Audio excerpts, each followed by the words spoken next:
Escuela de Literatura. Consideraciones respecto al canon. Presentado por Ricardo Piña, Alejandra Panamá, Azalia Morales y Diana Martínez. Comenzamos.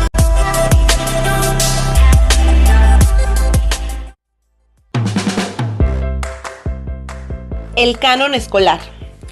Con mucha frecuencia, los docentes nos preguntamos por qué a nuestros alumnos no les gusta leer, qué factores inciden en esta realidad y qué podemos hacer para cambiarla. La experiencia de lectura en las aulas es hoy en día bastante desalentadora.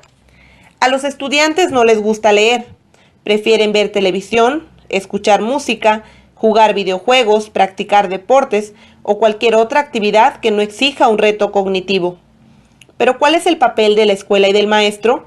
¿Qué soluciones podemos aportar? Porque a pesar de los esfuerzos, parece que aún no hemos encontrado una fórmula exitosa para fomentar la lectura en el salón de clases, y más aún, para hacer de esta una experiencia enriquecedora y placentera para nuestros pupilos. El problema puede analizarse desde diversas aristas.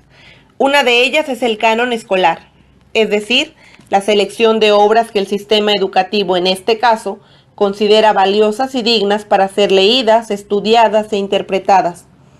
No se discute la importancia de leer buena literatura en las escuelas, puesto que los textos literarios son una herramienta indispensable para transmitir la cultura. La literatura es vida, parte de lo que somos, de lo que como seres humanos pensamos, sentimos y anhelamos. Sin embargo, debemos esforzarnos en construir un puente que sirva de enlace entre los estudiantes y los libros, porque al parecer, una de las grandes respuestas al rechazo es que las obras propuestas no les dicen nada. ¿Por qué? Porque se les presentan en tempranas etapas de la vida, y si sabemos que su contacto con la lectura ha sido escasa o nula, ¿cómo esperamos que cuenten con las habilidades y la madurez para comprenderlas y reinterpretarlas a partir de su experiencia? Aunado a ello está también la imposición de obras que hace el maestro, clásicos en su mayoría. Ya lo dijo Daniel Pennac, no hay cabida del imperativo en la actividad de lectura.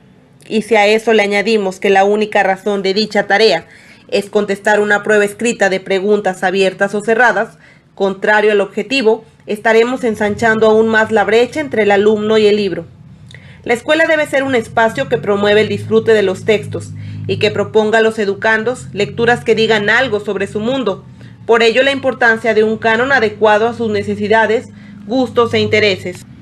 Pedro Cerrillo, en su obra Enseñanza de la Literatura, hace una propuesta bastante interesante de lecturas apropiadas para niños y adolescentes, desde la etapa inicial hasta el bachillerato.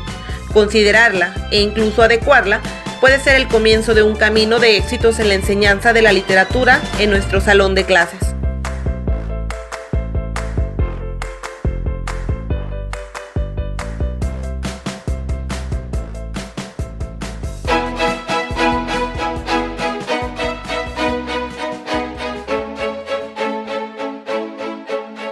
¿Por qué leer?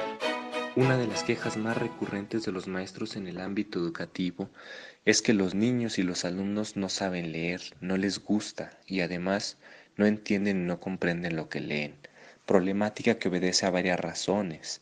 Primero, en las escuelas efectivamente no se lee, menos se comprende, pero esta problemática es la consecuencia de un sistema político y social que ha fracasado en acercar la lectura a las escuelas y a la sociedad.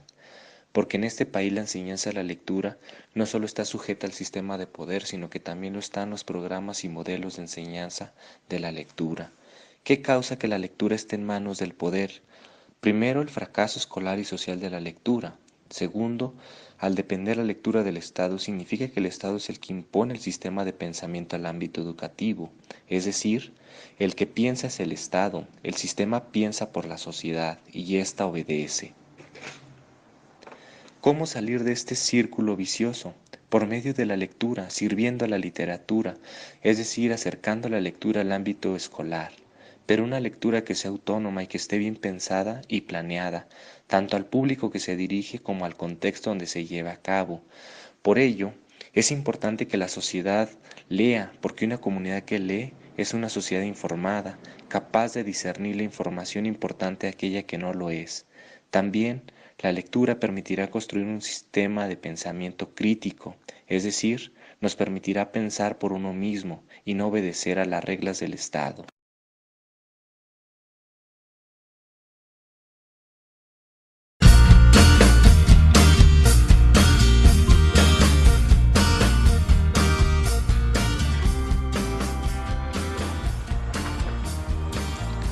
¿A qué edad adquirir el hábito lector? Algunos autores al respecto de la problemática de la adquisición del hábito lector señalan la edad propicia para ello en los primeros 8 años de vida.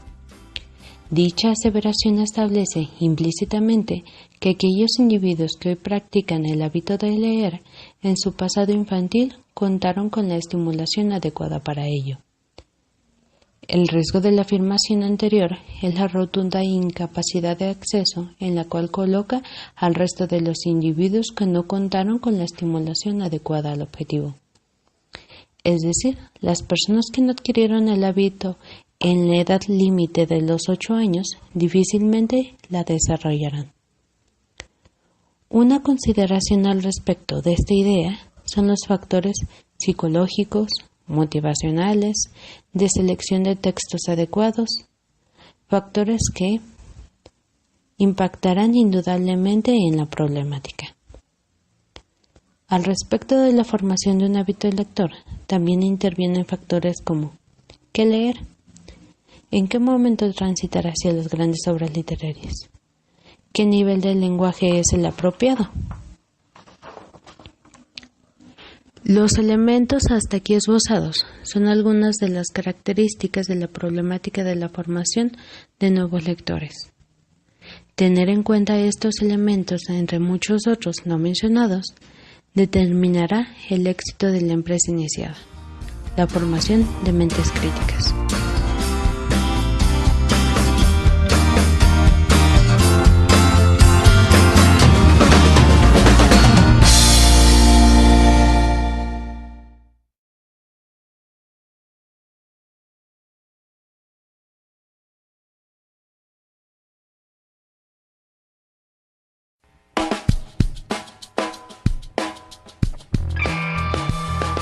Bestseller, ¿sí o no? En la élite literaria, actualmente existe una idea generalizada respecto al prejuicio en contra de los bestsellers, poniendo sobre tela de juicio si estos deben incluirse en la clasificación literaria, si son positivos o negativos en la consolidación del hábito lector en los individuos que recién comienzan a acercarse al mundo de la lectura. A menudo se llega a la conclusión de que estos son necesarios para mantener la industria del libro, al generar mayor demanda en los consumidores. Pese a eso, se sigue satanizando su adquisición. ¿Son buenos o malos los bestsellers en la consolidación de nuevos lectores? Existen numerosos casos de egresados de la licenciatura en letras, lectores voraces y amantes de la literatura que reconocen haber comenzado a construir su instante imaginario sobre la experiencia proporcionada por un bestseller. Muchos reconocen, como un placer culposo, este rito de iniciación. Yo mismo he consumido este tipo de producto y lo considero un umbral, un preámbulo casi obligado para hacerse un aventurero de la lectura. Desde luego, es solo un puente, un camino en el que no se permite estacionarse, pues son el primer estímulo, pero también el primer parámetro con el que se establecerá un contraste ya que se conozcan nuevas obras que denoten mayor valor estético. Respecto a si son literarios o no, solo podrá responderlo el tiempo.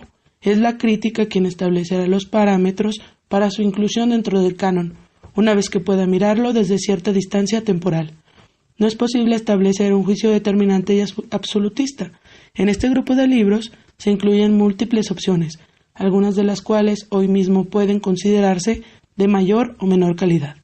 El prejuicio limita el acercamiento que los alumnos como lectores potenciales pueden llegar a tener, y al ser una opción de lectura ligera para principiantes, censurar estas obras sería echar por tierra el puente para crear una brecha inmensa entre el sujeto y la literatura, distancia que se convierte en algo imposible de cruzar. El grupo de intelectuales, docentes de la literatura, y pares especializados que sirven de gurú literario deben librarse de estos prejuicios para ofrecer una alternativa que sirva de conexión entre la nula experiencia lectora y la consolidación del hábito. Asumir que estos productos son el viaje y no el destino nos permite tener presente el compromiso de buscar otras cosas y escalar en lo complejo para aproximarse al canon. Los libros son como tunas. Hay quien puede preferir un jugo de tuna procesado si no tiene a la mano el fruto fresco.